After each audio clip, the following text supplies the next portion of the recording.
along with my awesome two co-hosts back for another season, Miss Tiara Berry and Mr. Justin C. Gilbert. What's up, y'all? So excited to be back with you guys. Yes. I know I've missed y'all since last season. Missed you. It's so good to be back in the saddle, though. That's what I'm saying. We got a lot to talk about. Lots changed. Indeed. A lot of growth from the last season. Yes. Justin ended us off with his Justin prayer. Amen. Right. And I had a friend ask me like about the prayer. I'm like, Really? where to find you? And Oh, word? yeah, she was just watching the show. She's like, you never told me about him. I was like, I didn't know you were looking. So the prayer works. Is what I'm saying. I'll tell you. She's on her way. Right. My grandma called me and said, just tell Justin that prayer brought me to tears. Wow. I was like, wow. Wow. Well, so I learned, hey, get a prayer, girl. We Okay. gotta catch up. All right. So, as always, we are starting off our season with my favorite, the Asking for a Friend. And so I gotta ask y'all, okay, all the girls, they've been chirping and buzzing ever since Single in the City last season. And they wanna know, what are some questions that you can ask on a first date? And what should you ask on a first date? So I'm kicking You it to you starting or guys. I'm starting? I mean, Most important thing I want to know is mentally, are you good? Are you ready to take on someone else like myself, or not necessarily a relationship, but do you just have the mental capacity right now to entertain someone? I think that's important. That's a really good point. I think that's the capacity thing is so huge because I've been in situations where I feel like I didn't have the bandwidth. Right. And it's like, maybe I messed up with a really good person because I didn't have that bandwidth, you know? Yeah. so what questions do you ask to actually gauge, if this person does have capacity and or bandwidth? I love those. I don't try to be invasive on the first date, and Okay. I do know that people, of course, show up with a mask on because it's the first date, so yeah. you're trying to impress. Yeah. But I think that question will trigger something that has to be truthful in a way. Because it's like, okay, do you have the bandwidth for a friendship? Do you have the bandwidth for a relationship? It's not necessarily about how I can fit into your life. It's just overall, can you handle anyone right now? Not just me and what I'm looking for. How are you doing? So that's how I like to start off. It's not about me, it's about you. It's really like, what's the vibe? You know, Yeah. like, what's the vibe that you're giving off? Do you give off a vibe of you're open to something new in Yeah. your life? Do you give off the vibe that you're open to what I'm looking for Right. in my life? You know, I think that's the importance of a first date and really kind of, I don't think you can quantify if a person is going to be there for the long haul or Right. not on the first Right. date, but I Yeah. do think that there is a piece of that where you can say, you know, maybe not you. Or Yeah. maybe, By the time okay, that I'd like to 90 see. minutes is over, we can have an idea of if it's you or if it's not you. Exactly. Yeah. Wow. Well, when this question came up, I immediately utilized my friends and followers off of the good old Graham. And I came across some really amazing questions that were kind of to the point, but not too invasive and not too heavy for a first date. So, like, Agreed. how would your friends describe you? Okay. What does a typical day look like for you?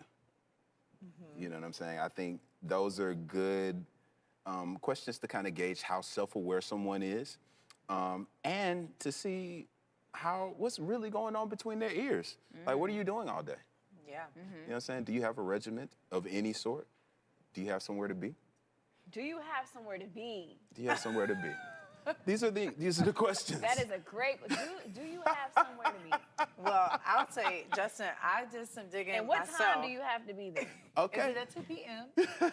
And who you going with? No.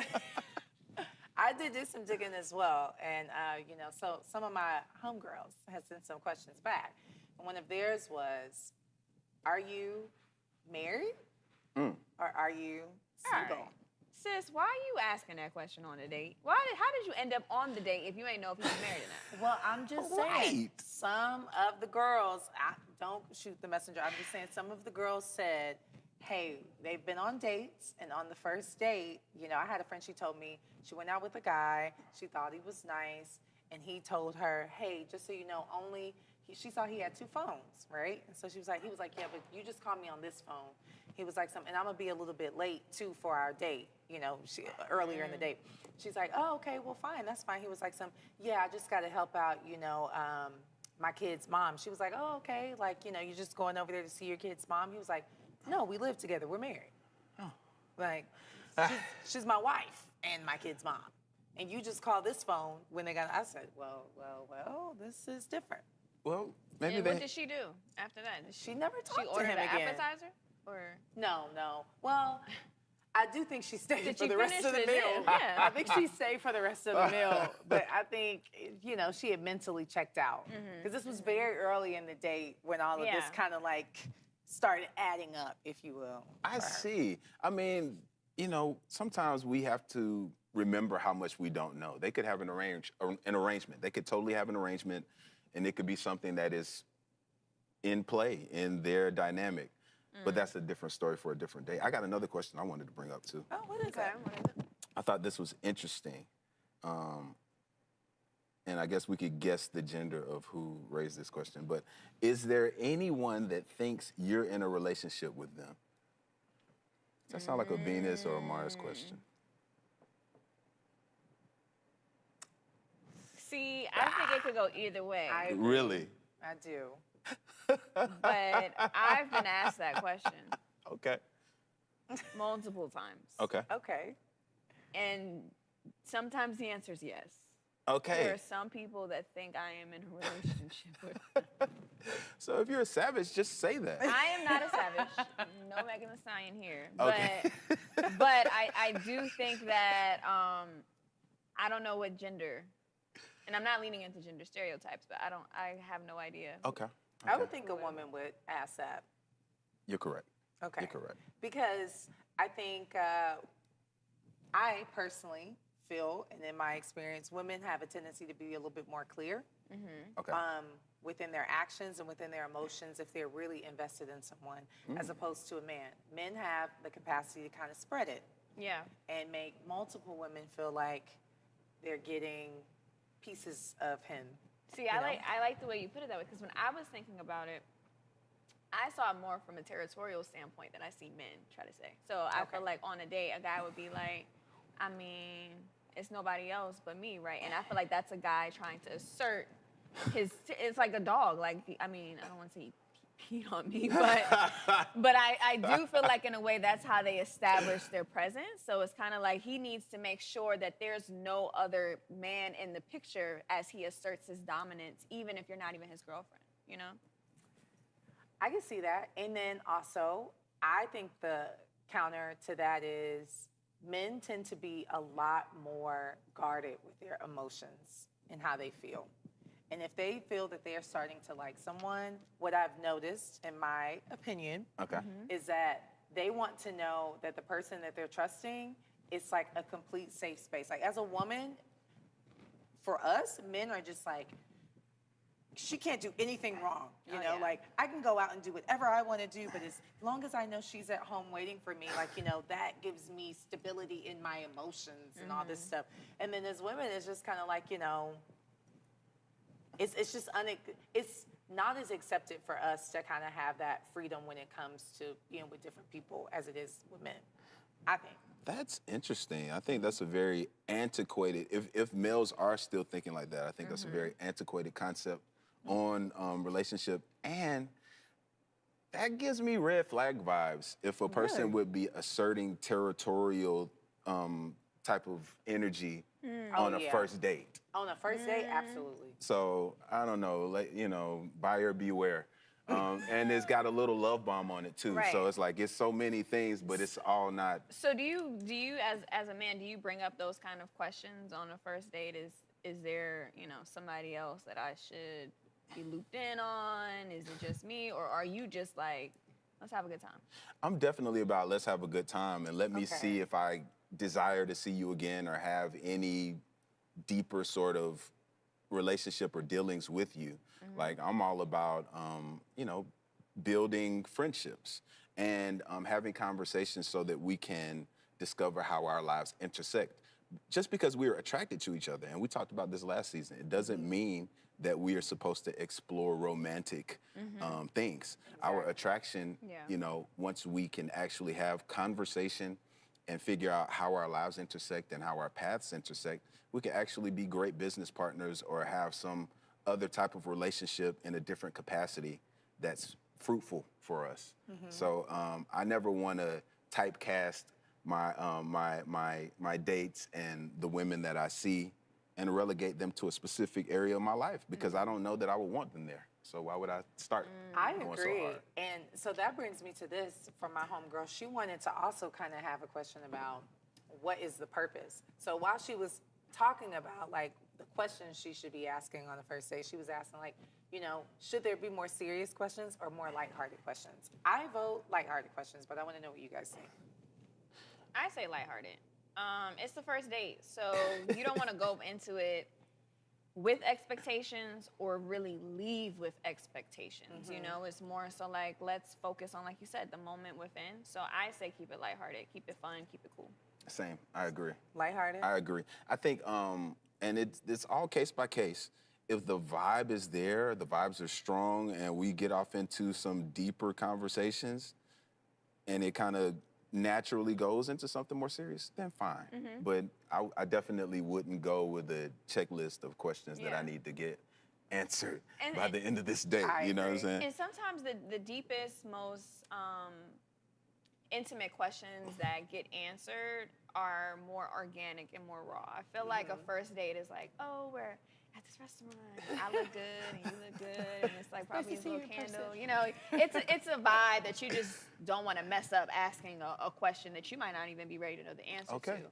But it's different when you've been on the phone for 6 hours and you like, oh, you know, those little memes where you laying on the refrigerator like what you said. You know, those are the times that you ask those intimate questions and get to know each other a bit deeper. And it's just lighter, I think, when you have those conversations outside of that first date. Facts. I concur wholly.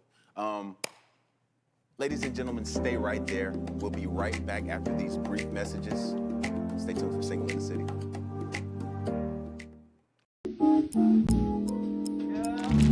I invented the trilogy of gospel, jazz, and classical. And so it was a very small live audience. And my father, who is a pastor in Ohio, was there. And during all of my solos, he kept screaming out, "Preach!" Yes.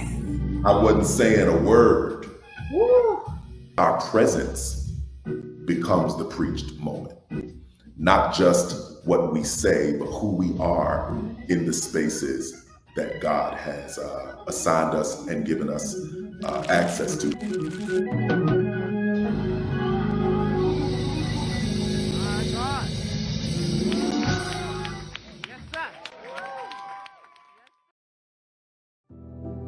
Today, we face an unprecedented crisis. Tens of millions of refugees have been forced from their homes. But you can make a difference. Turn disruption and despair to hope and opportunity. Even small amounts make a big difference. Provide shelter, support, or jobs in your community. The more we understand, the greater sense of belonging we create. Act now. Visit supportcrisisrelief.org.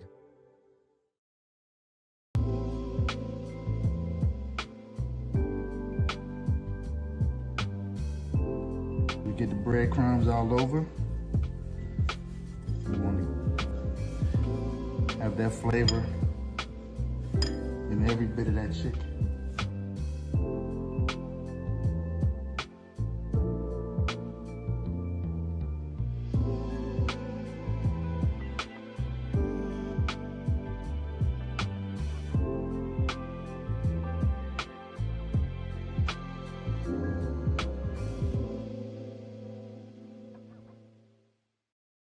Welcome back, and we are still here on episode 1 of season 7 of Single in the City. Ready to continue the conversation. So, guys, I have a question for you. Let's go. What are the core areas to hit when having a conversation on the first date? I mean, there's so much to talk about, but It y'all, is. y'all know I love an acronym, Oh, right? yes, we know you I love know an I acronym. appreciate a good You're the acronym. professor, okay? Right. You know, get all didactic and carrying Oh, on. I made the you know. didactic. There we go. So let's take core. Okay. Core areas. CORE. Yep. The C would be current relationship status. Okay. What you got going on? You know what I'm saying? Like, you know, what's important to you type vibes. I would go with origins for our O. Where are you from? Tell me about your childhood. You know what I'm saying? Give me a glimpse into you. How did you end up here? Routine. What do you do on a daily basis? Where are you employed? You know what I'm saying? How often, you know, do you spend time with family? Are there children that you're, you know, managing? What's your routine? I like that. And then fourthly and finally, the E would be for your endeavors. What is that person endeavoring to do? What are their short-term goals? What is something, you know, that they are planning to do in the future? Where's their head at? I think all of these kind of give you a, you know, very good feel of what you're sitting across from, and you know what's going on between their ears. I like that. I do too. And since you know you are the one with the prayer, what would be the ideal response from who's across the table from you? Okay. Ideal response for current relationship status. Single, preferably. And what would the other option be? I mean, on the date? this is the city, so I mean, you could hear anything. I mean, Okay, there are all that is types true. of new relationship dynamics and pronouns and things. So it's important to. I would want to hear single Okay. and single. Single in the and- city. Single in the city. Okay. And, Single, please. One person. single and you know, whatever. That'd be good for that. Secondly, origins, you know, hopefully somewhere far, far away. Not really, but you know, I guess low key. Would you be? I don't want to say turned on or turned off. That's not the word I want to use. But how would you feel if their origin story is one that is maybe emotional or deep, or you know, things happen to them in their childhood that still affect them? They had to go to therapy for. Like, would you be willing to kind of intake that on the first date, or would you want a lighter origin story? Like, yeah, I have a couple sisters, couple brothers. You know, my parents still together. No, that's a great question. Yeah. Honestly, That's a good question. it's vibe based, and if the vibe is we're feeling very safe Right. and comfortable, and that woman starts to open that thing up, you know what I'm saying, and really get into some deeper things, you know, I appreciate the information. If the energy were not there and it was an overshare, then you know that would kind of repel, and it would be red flaggish and kind of show me that maybe this woman needs to kind of focus more on herself in this season, healing, or I don't want to necessarily be a part of that right now. Yeah. But yeah, like I would be open to whatever comes back from me and kind of assess after it comes. Okay. That's fair. So origins, routine. I would love to hear that they have, they're gainfully employed and that they sew into their body in some way. They're getting up, they're exercising. I would love to know that they have some hobbies and some things that they're passionate about doing. And you know, if they have children or certain people in their lives that, you know, require attention from them consistently, Yeah. I'd love to know about that. Do you have a pet? I'm with all that. I want to hear everything. And then their endeavors, I would be cool as long as they have some type of response in terms of like something past right now. And, you know, don't bring up nothing old, you know what I'm saying? Well, I just graduated from school and that was a big thing. It's like, well, what's next? You know what I'm saying? I think because my thinking is, you know, what's next? I'm Yeah. forward. You know, if you celebrate too long, you become a has-been. So That's true. Oh wow. keep it moving. I thought that was a very good acronym, Yeah. and the way you answered that Thank is you. good, because I think that's kind of the core of what everyone would want to hear in a person. And sometimes people don't know how to answer those questions. Right. But there are times where maybe someone answers it a little bit more in their vibe and in their what they don't say, you know? Yes. Not what they explicitly say, but what Right, they yeah. imply. That's a good point. So I want to know, like, so say you were on a date with a woman and, you know, hey, ladies, sometimes we're out there and we're just like, I'm ready to get married. I want to get married and I want to have kids and I don't want to wait too long. And you go on a date with someone and they're kind of giving you that energy. How would you pick up on that? And what would be some key things that they would say that kind of would be like, okay, I see where this is going? I would think anything involving Future and me is out of bounds. Okay. You know what I'm saying? Great way to put That would be kind of a red flag for me. And then, because I've witnessed women kind of coming in hot for these dates and kind of having a desired destination in mind, and they're just like, this is just a formality, but I'm here to, you know what I'm saying, get hitched. I'm trying to jump this broom after we leave the restaurant. And it comes up in all kinds of ways, whether they're talking about their children, they might even, you know, kind of mention you as the father, like, you know, create a scenario where they're like, you know, so if we did this, and it's like, You want a boy or girl? Like what? right, it's like, ma'am. But yeah, I mean, we see this sort of thing all the time, and yeah, that's. So do you feel like those kind of conversations, and this is for you too, T, do you feel like those kind of conversations where people are in their endeavors when they mention that, they're not really talking about so much themselves, but they're just like, yeah, my future is you know, and it's about their personal life. It doesn't really have the basis of where they want to be with their business or where they want to be in their career, their future. Like, what's a healthy balance to explain to someone how you see yourself in the future? What would you want to hear? But where it's not too abrasive and too aggressive, where it's like, okay, you're trying to marry me like now? But, you know, but you do kind of get that point across that you are seriously dating, you're dating with intention. Let's see. Well, I would think so. More like if I'm trying to figure out what they want and what they see for their future, what I would want them to tell me, right? Like, so if I want to know more about their career, what do I want to hear them say? Is kind of like, unfortunately, what goes through in my mind first, or like.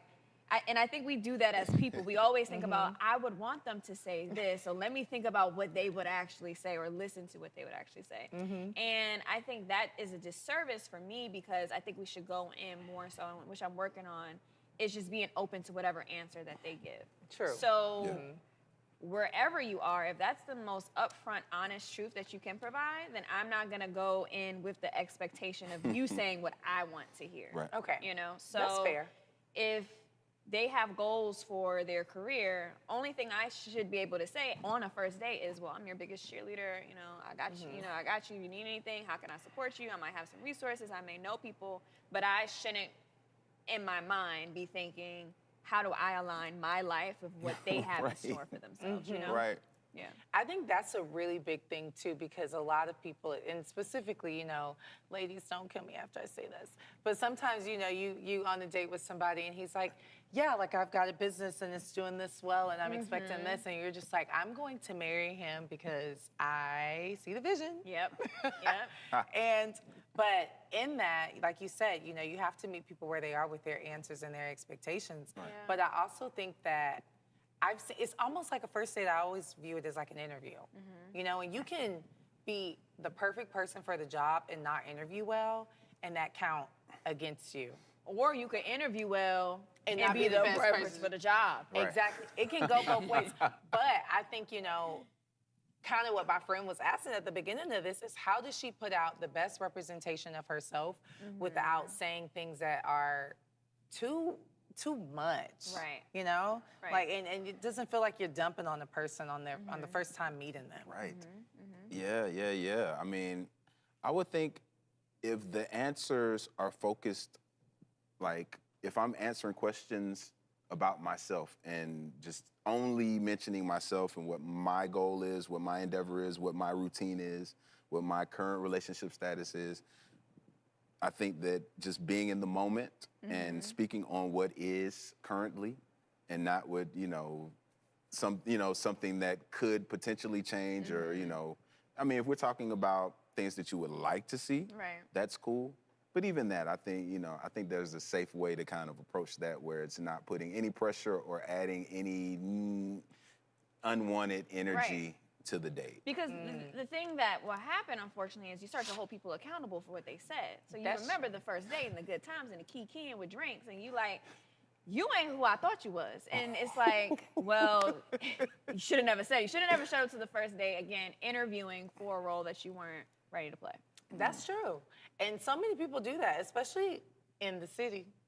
They be out, selling themselves like they so qualified. Yeah.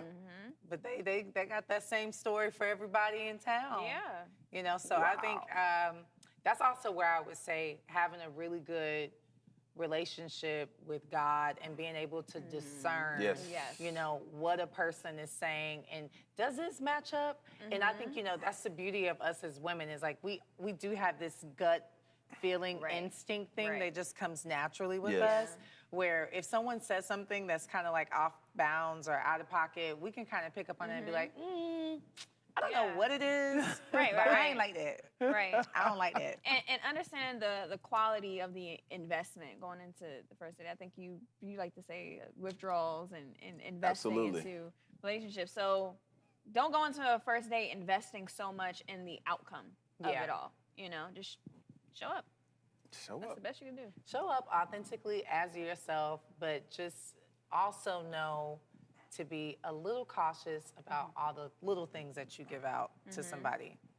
I'm a huge fan of that. It's like, keep some stuff just for yourself, for your family, and until people have shown that they deserve to be in your life and they deserve to kind of have that level of access to you. Yeah. But not going into the first date, just looking at anybody that'll take you and saying, I'm ready if you are.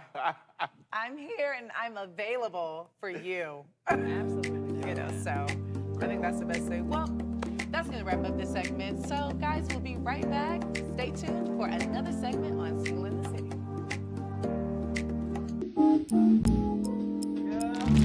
I invented the trilogy of gospel, jazz, and classical. And so it was a very small live audience. And my father, who is a pastor in Ohio, was there. And during all of my solos, he kept screaming out, "Preach." Yes. I wasn't saying a word. Woo. Our presence becomes the preached moment.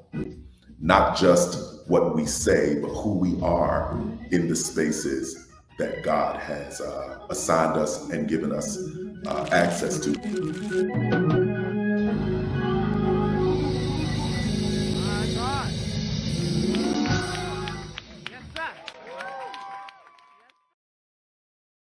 Found my heart out there in the low bed. Trees make you feel smaller.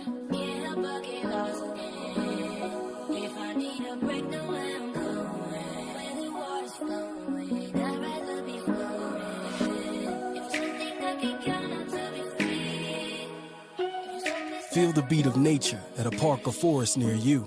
Find a forest and music inspired by nature at discovertheforest.org. Welcome back to Single in the City. I am Justin C. Gilbert, joined by my beautiful and illustrious co-hosts, Miss Genesis Moore and Tiara Berry. So, let me bring you up to speed. If you're just joining us today, we're having an amazing conversation about first dates and the core topics that should be discussed. Inevitably, with two new people, sometimes boundaries can get crossed, or someone could kind of ask something that another person may not feel safe enough to answer. Okay. So my question to you ladies is, how do you respond to a question that is a little out of bounds? Do you have a formula for not oversharing? Like, how do you approach these sorts of things? Well, for me, I think the topic of, is there such thing as oversharing in the first place, or are we just, like you said, creating a safe space on the first date to even have that environment where you open up? Me, I'm a avoider naturally. Things I'm still working through internally, so this has nothing to do with anybody else. But I'm just not going to answer a question I don't feel ready to answer. And I'll say that, like, I'm just, you know, what you think. I project, so it's like, why would you ask me that, first of all? You know, what would you say? Depends on the question. But I do think there are times where I see people oversharing and I never want to be that person. So, Okay. like, I had an example of someone talking about, like, your last relationship, and you say, oh, yeah, you know, I was in a relationship with this person, it didn't work out. That's all I need to hear on the first date. That's all I'm willing to share on the first date. But if they get into, so why didn't it work out? Or do you hate your ex? Do you still talk? To me, that's like... Prying? It's prying to Okay. me. Yeah. And I don't want to be sitting across the table from someone who's oversharing with me about their last relationship, because that's a red flag in my mind. Like, you're still dealing with something where I just hit something. So I think I try not to ask those questions that I feel like would pinch a nerve. Okay. Because if I'm then intaking on someone who's now spilling with me, I'm Yeah. turned off, you know? Yeah. Especially as a woman. Yeah, now we're in a trauma bond. Yeah. Wow. Basically. That's a great point. Yeah. But That's a great point. I do agree with that. And I have a rule where now I just keep it high level, Okay. right? I just stick to the basics, like almost like an elevator speech. Like, just, I'm going to give you my top 2 sentences. That, you know, this is what happened. Right. I moved on. You know, that person moved on, I moved on, you know? But I try to keep it neutral, and I also try not to overshare, because one time I feel like somebody pried, and I kind of did not stop the brakes and like really establish a boundary there, that maybe that wasn't a conversation for the first date. And then I just never went to see that person ever again, because I felt like they opened me up, and then, but not in a way. I think when you pry to get more information out of that, for the other person, sometimes it can feel like you're trying to look for something to hold against Wow. them. Yeah. You know? Yeah. Like, so then tell me what else happened. Oh, yeah, you're still not over that. Yeah, that's still something that bothers you. It's like, no, you just asked me, you just interrogated me Right. about Right. what happened to me. Of course, you know, I'm going to have emotions about it, you know, because it happened to me, you know, but I don't think that it's appropriate to pry into somebody's personal life that deeply if you're not really like, what's the intention? Like, why are you asking this? If you can't back up why you're asking certain questions, I don't think you should be asking those. Yeah.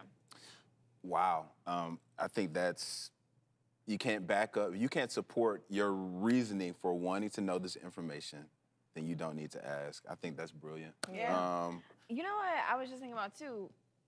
In my experience, I tend to date friends, Okay. unfortunately. Okay. That's very good. So, So, theoretically. I guess. In theory, yes. I don't know. I'm still single in the city, so I don't know. But I said that to say it's kind of hard when you think about a first date with someone that you already know or you're comfortable with in a way. So it's kind of like, okay, now we're just stepping into something that's a little bit different of what we already are. And of course, we're thinking about changing the dynamics.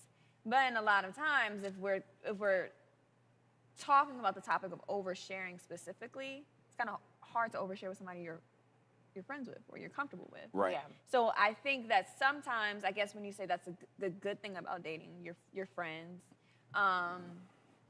is you don't sometimes even notice that you're oversharing because it doesn't feel like it when you're so comfortable with the person. Yes. So I think that the dynamics of first dates can range based off of how well you knew the person going into that romantic night, you know? That's a great call out, because sometimes when people, in my work language, that's a great call out. So, but sometimes when you do know people very well, it's kind of hard to differentiate, like, you know, do you want the romantic side from the friendship side? And I've run into cases like that, or I've known friends that run into cases where they're expecting a person to be in that friend mode and they want to be in romantic mode, and kind of merging the two fields feels very different, especially when people start adding in different emotions that they maybe didn't know they had before. Like, I like you. So now that I like you, I don't want to hear about Right. your ex-boyfriend anymore. But that used to be cool. Right. But now today, I don't want to talk about that. And even sometimes they can use that against you. That's another story Yeah. for a different day. But still, if you've already overshared prior to the first romantic date, Okay. you could be setting yourself up for a lot of drama going into, the romanticizing of a friendship. That's Interesting perspective. That's interesting. I think it's all about safety and, whether or not a person has asked or has earned the right to ask you certain questions. That's and true. if this person has paid the price and they have gotten access to these things, now, if they're not a good steward of the information and immature about it, Right. then that's kind of your bad too for not vetting them. But I think like if we sharing, we sharing. So, and as a man that I have had experience where I've taken a friendship with a woman and we've kind of progressed into something more romantic. Yeah. I appreciate the duality of both. Yeah. Like I feel like I can't be romantically involved with you if we're not friends. Right. And point. I like the idea of having a safe space with all of my friends. So there is no topic out of bounds. So if we're talking about an ex or something else, it's all fair game to me because I enjoy a vast array of topics. I like to talk about all kinds of things. So Yeah. That's important. I do. Right. I do agree with that. wow, man. I do think it's easier when it's like a friend that's like not your best friend that you end up starting to date and talk to Yeah. versus like you had somebody that was like your best friend of the opposite sex and then y'all ended up crossing the line. Yeah. Sometimes that can be murky waters. Have you seen that yourself ever? I've definitely seen it. I've never personally done it, but I've definitely seen it, and I agree. And I think it also depends on, you have different types of friendships with different people. And, certain friends you call, you talk about one thing, certain friends you call, you Right. talk about another. Right. So maybe someone that is so close to the elephant of like knowing your personal business, it does get a little cloudy, I'll say, with trying to change that. And I think that's something that, we honestly should talk about later in the season is how do you actually change the dynamic of a Right. relationship? Right. Even if it's something that it started off romantic, but they were just on the team. And then now, they trying to be, Star player. your star player. That's interesting. That's interesting. I mean, with this whole dating thing anyway, like first dates, in my opinion, are primarily for vibe explorations and discovery with minimal heavy lifting on the questions. So, if someone is asking something that's a little uncomfortable for me to answer, I'm gonna try to answer it in a way that doesn't negatively frame someone that's not in attendance. That's the high road. in a or paint a picture a certain way, like because there's we know there's three sides to every story. Of course. So I don't want to get them gassed up on what it was like from my perspective, and I think there are some safe ways to navigate those conversations. Okay, so let me put you on the spot here. If somebody asks you, Justin, why did your last relationship end? How would you navigate that answer? Let's give the folks at home an example. Okay. I would probably say that we mutually agreed that we didn't want the same thing. That's very, very Switzerland of you. Yeah, high level, address the problem, irreconcilable differences, Irreconcilable differences. And then that's it. On the first date. But Yeah.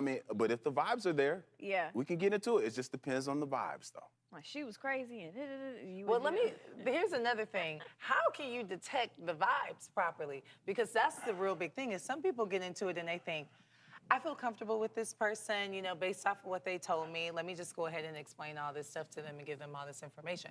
And then you look up and you're just like, I think she did not read the room correctly. Read the room. I don't think he understood what I meant when I said that. Like, I was being funny, not tell me your life story. Oh, yeah. I mean, I would say go with your gut, but some people aren't emotionally intelligent. Nope. It's tough. It is tough. And, you know, to wrap up the first date, Justin, my last question for you, who's paying? You already know the answer to that. The person who invited. No, I'm kidding. I'm kidding. And that's how we wrap up the season premiere of Single in the City. Thank you so much for tuning in to today's episode, and we will see you next time. See y'all later. You're my lucky strike. Love the way you ride. Look into my eyes, say you're ready to go.